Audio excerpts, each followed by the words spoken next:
A group of students were sent to another mysterious world. All of them have innate talent. The protagonist is evaluated and they realize that he has no magical power.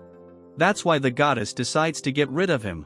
What the goddess doesn't know is that the protagonist is alive, and now he seeks revenge for being treated like a dog. A group of students are on a school trip. Everything seemed to be calm, but one of the girls is being harassed by a student. No one says anything, she is on the verge of tears.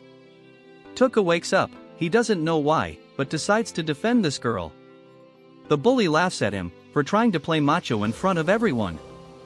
He calls his other companions to give Touka a beating, but the group leader tells him that he prefers to rest and not to waste his strength on someone insignificant to him. The bully desists and decides to ignore the protagonist. During the trip, Touka wonders why he defended that girl, since he was not like that. When, suddenly, a bright light illuminated the entire bus and they were sent to another world. A goddess welcomes them, she calls them heroes. She explains that the demons are evil beings who have risen and need the help of the newly arrived heroes. The students have their doubts and explain that they have no talent for fighting, let alone any skills.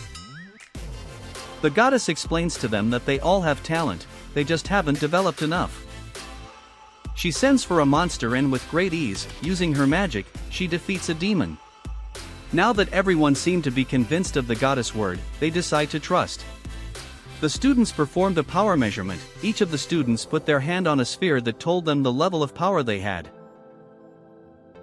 Every time a new student was talented, the goddess would get excited. She calls them prodigies. The head bully was S level. The other students were only A or B rank. It was Touka's turn. Her level was so low that it didn't seem important at all. Only 3 students had achieved level S.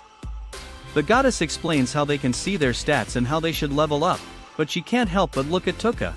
The goddess explains that it is time for the ritual. She explains that Touka had the lowest level among all the students, being level E, for which he had been chosen as part of the ritual. She with a psionic face informs that she will send the weakest of the group to the deepest part of the dungeon as a sacrifice. If he survives the monsters living in the dungeon, he will be recognized for his survival and will be able to return to the group.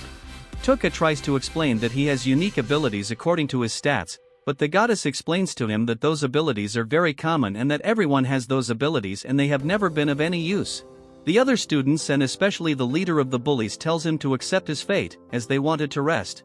Everyone was turning their backs on him, no one seemed to be in favor of him. When all seemed to be lost, a hand touches his back. Yasu was a boy who had been bullied for a long time. The only one who reached out to him was Touka. Touka looks at him with appreciation, but Yasu starts insulting and criticizing him for being only a level E, and asks him to go to the dungeon once and for all, since he is an S rank. Touka couldn't believe it, all the people he had interacted with were turning their backs on him.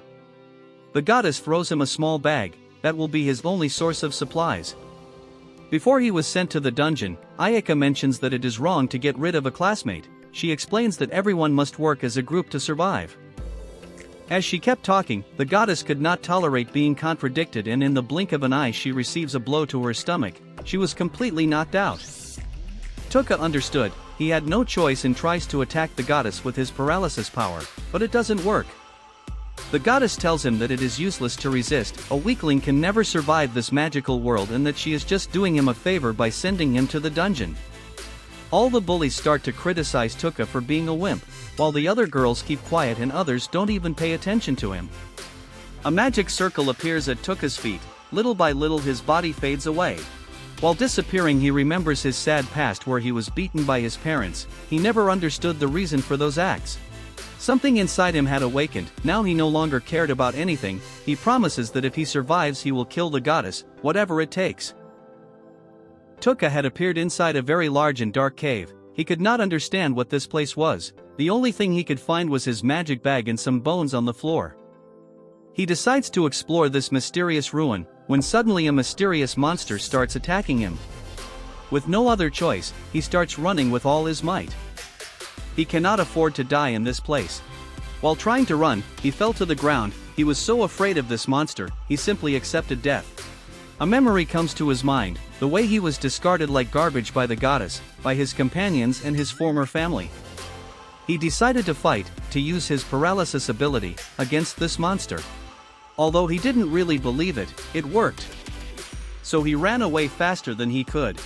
Up ahead there was another beast that wants to eat him. This time he decided to face this beast. He used poison while he was paralyzed. Somehow he felt relieved. It was no time to rest because the previous monster, he had gotten rid of the paralysis and now he didn't have any mana to use his abilities. Touka just laughs, thinking that he won't be able to fulfill his revenge.